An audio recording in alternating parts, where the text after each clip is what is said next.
Hi, welcome to Kawatso. Learn anything in less than rupees 500 per month.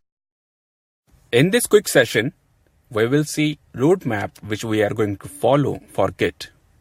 We will start with installation of Git on both Windows and Linux. And after that, we will see how to start tracking of our project using git init command. At this time, it is very essential to understand how distributed version controlling system works. So the next session will be on learning distributed version controlling system. After that, we will learn how to commit our code in local Git repository and learn its process. Once we are ready with our local Git repo, we need to push same to the remote repo. For this, we need to make connection with the remote repository by using HTTP or SSH protocol. We are going to use Bitbucket for our examples.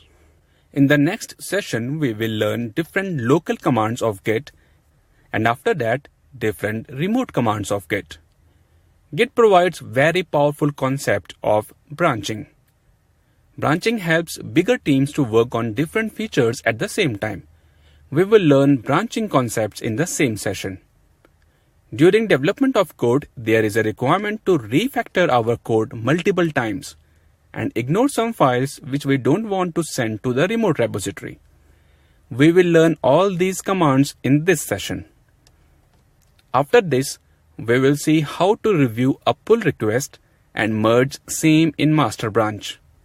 During merging, it is possible that we get different code conflicts, which we need to resolve. We will see these concepts in conflict resolution.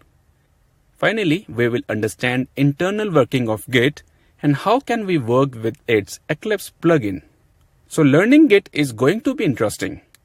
We will use a dummy project for learning all of our examples. So let's start learning this powerful tool right away.